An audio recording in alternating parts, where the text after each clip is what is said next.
Radio Sucesos 101.7 FM presenta su noticiero Sucesos con Milton Pérez y Verónica Larrea. Un periodismo libre para una democracia plena.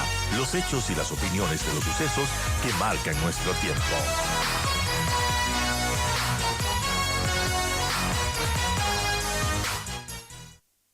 Gracias, Delia. Son las 8:25 y yo voy a saludar en este momento al ex ministro de Energía, Iván Rodríguez. Gracias por acompañarnos, Iván. Quiero empezar poniendo un audio, a ver si lo puede usted escuchar, porque hace un momento en Teleamazonas, el secretario de Comunicación de la Presidencia, Roberto Zurrieta, habló y explicó un poco en qué consistiría el boicot de parte de gente en el sector eléctrico para causar o agravar la crisis que ya veníamos viviendo. Se habla de un extraño vaciamiento del embalse de Masar. Quiero ponerles este audio para escuchar y de ahí empezar la entrevista. Lo político, lo criminal y la crisis eléctrica. Sin lugar a dudas, en el área energética es una de las áreas donde han existido históricamente la mayor cantidad de denuncias de corrupción. Sin lugar a dudas, hemos tenido una política energética de los últimos 20 años que no se ha adaptado a las crisis climáticas y hemos dependido básicamente de una sola cuenca de agua que siempre está afectada al menos una vez al año y ahora por lo que se ve dos. ¿Y no sabía el gobierno de esto? Lo que no se dieron, y esas son las cosas que están siendo investigadas en función de las denuncias que se han hecho el día de ayer, es que si las alertas, uno, no se dieron a tiempo, o posibles actos de sabotaje que los hemos visto, que deben ser explicados por qué se vació la represa de Masar. Se vació dejaron correr el agua. Abrieron las compuertas. Se abrieron las compuertas. ¿Quién hizo eso? Todo eso es lo que se está dando en parte de la situación. Okay. Gracias por acompañarnos, Iván Rodríguez, ex ministro de Energía. ¿Qué le parece a usted? ¿Es posible que alguien dé una orden y diga, abran las compuertas, vacíen el embalse y jodamos al país? Buen día. Buen día, muchas gracias por la oportunidad. El siglo pasado, que solamente tenemos Paute antes que se construya Masar, si dejaba de llover 15 días, teníamos nosotros problemas con racionamiento de energía. Por eso se construyó Masar. Masar es una presa que regula el agua que va a Paute, de tal manera que cuando Paute se queda sin agua, usted abre las compuertas de Masar para darle agua a Paute en la medida que Paute necesita, ¿no? De tal manera que usted soluciona ese problema. Usted tendría que hacer alguna obra de ingeniería para desviar el agua de Masar, que no vaya a Paute y que se vaya a otro lugar, ¿no? Y entiendo que en todas las centrales, no solamente que existen cámaras de seguridad, sino también existe guardia de seguridad que deberían haber avisado si es que había algo extraño en el tema. Salvo que las investigaciones nos hablen de hechos que no conocemos, inicialmente pensaría que el agua de Masar, cuando abre usted una compuerta, va a Paute porque así fue diseñado. O sea, de Masar cae a Malusa y a Malusa genera, Sí. Va a Paute Molino y se genera energía. Es decir, si se abre, cae más abajo, a más o menos así, una Sí. cascada. O sea, es Sí, difícil. correcto, ¿no? Entonces, la idea de hacer Masar era regular el agua de Paute. Entonces, usted abre Masar y alimenta Paute. Ese fue el concepto. Entonces, yo no conozco ninguna otra información. Las investigaciones nos dirán que hubo alguna obra de ingeniería que nadie conocía y que las cámaras no vieron y que la policía de seguridad no alertó. Y sí llamaría la atención que algo tan sensible pueda pasarse por alto de las autoridades. Claro, ahora, esto de Masar sería solamente una parte de la denuncia del boicot. ¿Es posible urdir un boicot de tal manera que se deje al país como está en este momento? Porque el presidente hablaba de gente que saboteó algunas plantas eléctricas. No especifica cuál ni qué, eso lo dirá la investigación. Habla de esta relación con de la entonces ministra Robo, con el exministro Esteban Albornoz, por ejemplo. No se dan cuenta que la ministra Robo trabajó como 5 años en el gobierno de Correa. Es decir, varias cosas que le pregunto, ¿se puede urdir un boicot, un sabotaje así? Veo un poco difícil el tema. En lo que respecta a la ministra Robo, pues todos los del sector eléctrico sabemos que ella entró como una pasante en la época de Esteban Albornoz. Todo el mundo sabía que ella no tenía ninguna experiencia en el sector eléctrico, peor petrolero. Se me ocurre que yo escuché la entrevista que usted le hizo al funcionario público. Lo primero que se me ocurrió en este momento es, con todo lo que él expresaba, que depende del Ejecutivo el independizar los ministerios y tener un Ministerio de Electricidad para controlarlo mejor. En el área petrolera no se ha hablado, pero la producción ha bajado. Es decir, no solamente es la parte eléctrica la que está mal, la parte petrolera y minas ni se diga. Además, hubo una ley que fue preparada por el Ejecutivo que hubiera dado la oportunidad que la empresa privada intervenga, y esa ley no ayuda a mayor cosa. Usted antes podía hacer un proyecto de 100 megavatios de autogeneración sin ningún problema, y ahora cuando pasa de 10 megavatios necesita ir a una licitación internacional. Entonces me parece que hay que hacer mucho en el sector eléctrico. Y respecto a su pregunta, eh, deberían demostrarnos todo lo que están diciendo, porque en primera instancia yo no lo conozco, ¿no? No conozco si usted me dice, ¿es posible un boicot en plantas térmicas, por ejemplo, que usted ponga repuestos usados, que se le dañen en poco tiempo, en las mismas hidroeléctricas, ¿no? Que no haga un buen mantenimiento? O sea, eso sí es posible, ¿no? Pero ya el tema de vaciar una presa ya me parece que requiere de una obra de ingeniería, y eso es fácil verlo, ¿no? Bueno, hablemos de lo cierto ahora, que es el tema técnico. ¿Qué se necesita hacer en estos momentos urgente para un poco cortar los apagones, por lo menos cortarlos? El gobierno dice, vamos así hasta el sábado para que el domingo haya luz todo el día. El lunes seguramente habrá otros horarios. Sí, mire, hoy día nos dijeron que nos iban a cortar de las 6 de la mañana a la 1 de la tarde. Y uno se planificó de esa manera y cambiaron, supongo, en la madrugada, y ahora va a ser de 10 a 3 de la tarde. Entonces yo creo que dentro de esta crisis deberíamos organizarnos para que a nosotros, los usuarios que estamos sufriendo esta crisis, se nos permita organizar en nuestras tareas. En lo que respecta a su pregunta, yo coincido con lo que decía el ingeniero Hidalgo, ¿no? El problema es financiero fundamentalmente, y no necesariamente del sector, solamente el sector, sino que finanzas, al no tener recursos ni para pagar sueldos, lo que hace es evitar de las cuentas, sobre todo de las empresas públicas. El segundo problema que yo le veo a este tema es falta de gestión. Y el tercer problema, un alto grado de corrupción. En lo que respecta a qué se puede hacer inmediatamente, yo creo que debemos nosotros primero enfriar la cabeza. Todo el mundo está fastidiado, yo soy uno de ellos, pero no debemos pensar en medidas parches, sino en medidas definitivas, porque si no, después de 6 meses volvemos a hablar sobre este mismo tema. Concretamente, lo primero que yo haría, que también lo manifesté en su momento el mes de noviembre, es acercarse al sector privado. Pero yo no le mandaría un correo electrónico al presidente de la Cámara de Industrias a preguntarle con cuántos megavatios me puedes ayudar.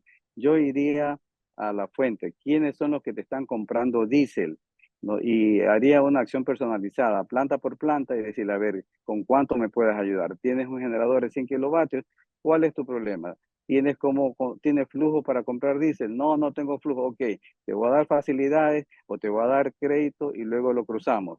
100 kilovatios nos permite a nosotros darle energía a unas 200 casas de bajo consumo que no tengan aire acondicionado, o a unas 50 casas de mayor consumo. Es decir, usted hasta desde el punto de vista social ayuda a mucha gente a tener energía, o por lo menos a disminuir la cantidad de horas que nos raciona. Entonces yo lo primero que haría es un levantamiento exacto, ¿no? De toda la generación que existe. Ya le digo, no haría un correo o no los llamaría al aeropuerto como lo hizo el presidente Lazo, sino que haría una acción empresa por empresa, centro comercial por centro comercial, y levantaría una información y mantendría algo permanente, porque esta crisis, desde mi punto de vista, puede demorar meses. En lo que respecta Termogas Machala, trataría de resolver. Fíjese que desde noviembre hablamos de Termogas Machala, son como 200 megavatios que nosotros podríamos recuperar. Nos tendríamos que ver si es que adquiriendo o comprando más gas natural podemos trabajar, a pesar de que las plantas pueden trabajar con diésel. Yo alguna vez vi un informe que en 8 meses usted recuperaba 200 megavatios, pero esa gestión no se ha hecho. Lo mismo con Toachi Pilatón. Usted me va a decir, sí, pero eso va a demorar 8 meses. Sí, pero hay que hacerlo, porque le seguimos conversando y no hacemos nada.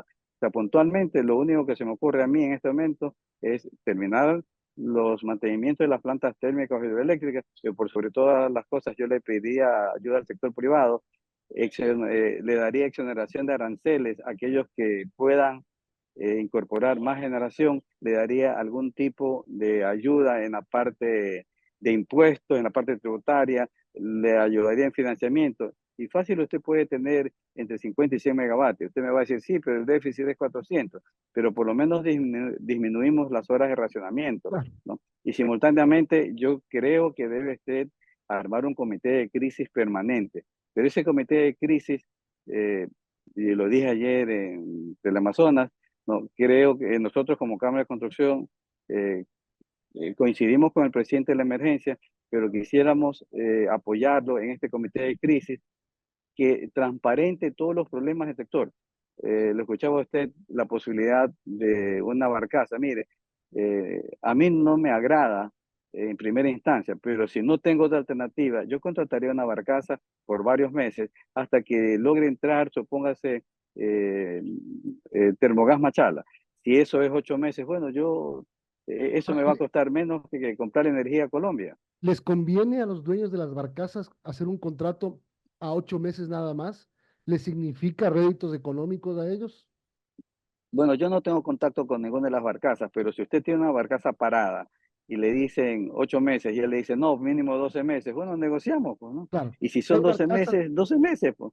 y hay barcazas paradas Vea, cerca de aquí. ¿Cuánto se demoraría en vea, llegar la barcaza más cercana? eh, mira, en noviembre hablábamos que las barcazas estaban ya en Panamá listas para venir y que nos daban los contactos de las personas que ya tenían. De tal manera que las barcazas están esperando eh, que uno le diga, oye, negociemos, y yo creo que en menos de 60 días usted tiene 2, 3 o 4 grupos de barcazas.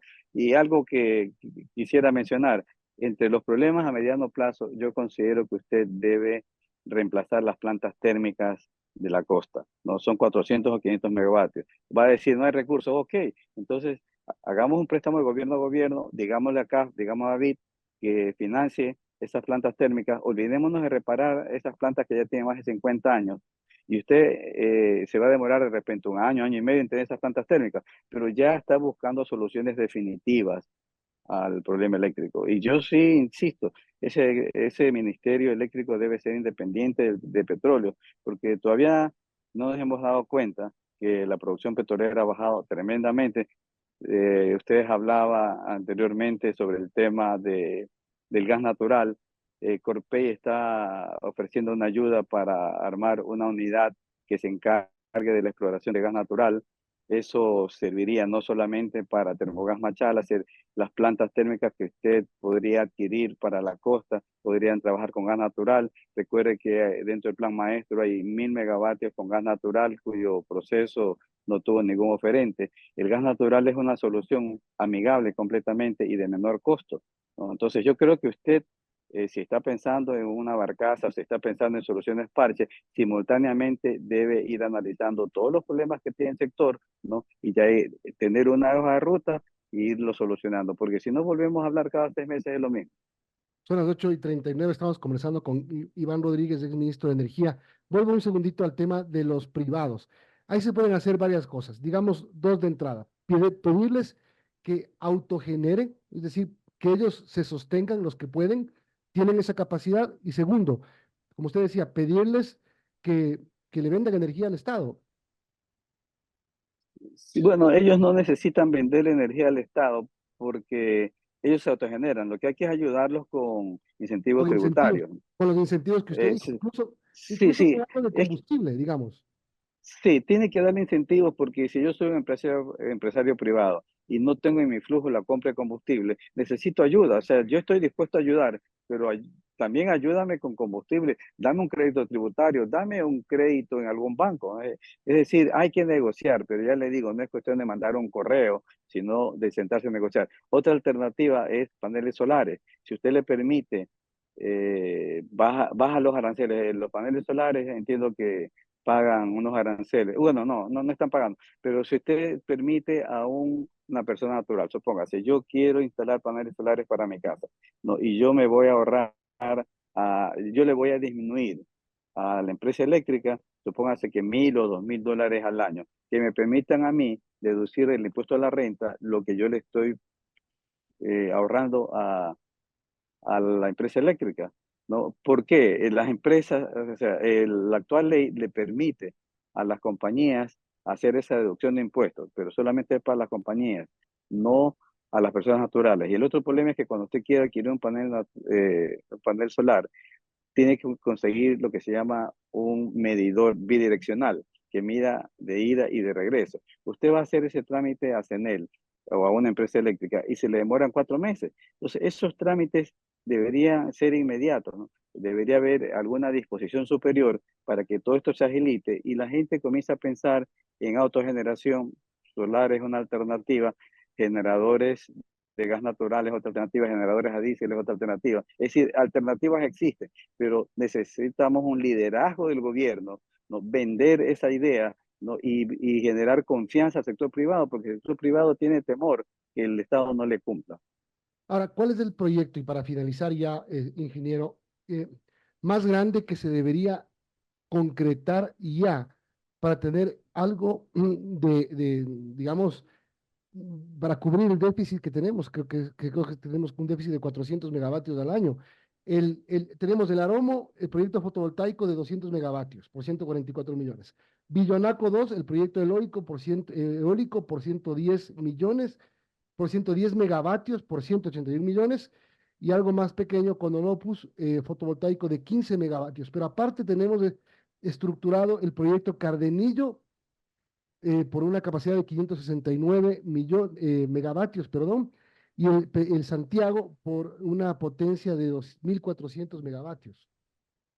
Sí, mire, usted bien ha señalado ese punto que se me estaba pasando. Usted tiene 800 megavatios de energía renovable no convencional que estaban detenidos por falta de un fideicomiso. Recién Finanzas y el Ministerio firmaron con el BID una garantía para que sustituya el fideicomiso, ¿no? Entonces, esto es algo que vale la pena y va a permitir que esos 800 megavatios de la energía renovable no convencional comiencen a construirse, pero estamos hablando de 2 o 3 años. Usted también señala Cardenillo y Santiago, son proyectos, pero mire, el problema es que muchas veces nosotros hacemos las bases de esos proyectos que no son bancables. Entonces nadie le viene a invertir porque obviamente esos proyectos necesitan financiamiento. Debemos tener un grupo de trabajo, ¿no? Con asesoramiento internacional que haga bancable estos proyectos, pero no a nivel nacional, sino a nivel internacional. En el momento en que usted tiene bases que permitan la bancabilidad de esos proyectos, usted va a tener éxito en la licitación. Entonces, son varias acciones simultáneas que usted requiere, ¿no? Y está bien Cardenillo, está bien Santiago, está bien los 800 megavatios de energía renovable no convencional, está bien Termogas Machala, Toachi Pilatón, ¿no? Compra de 500 megavatios térmicos, ¿no? Es decir, hay alternativas. Lo que necesita es liderazgo y gestión. Muchísimas gracias por habernos atendido el día de hoy, ingeniero. Tenga buen día. Gracias a usted. Igualmente, hasta luego.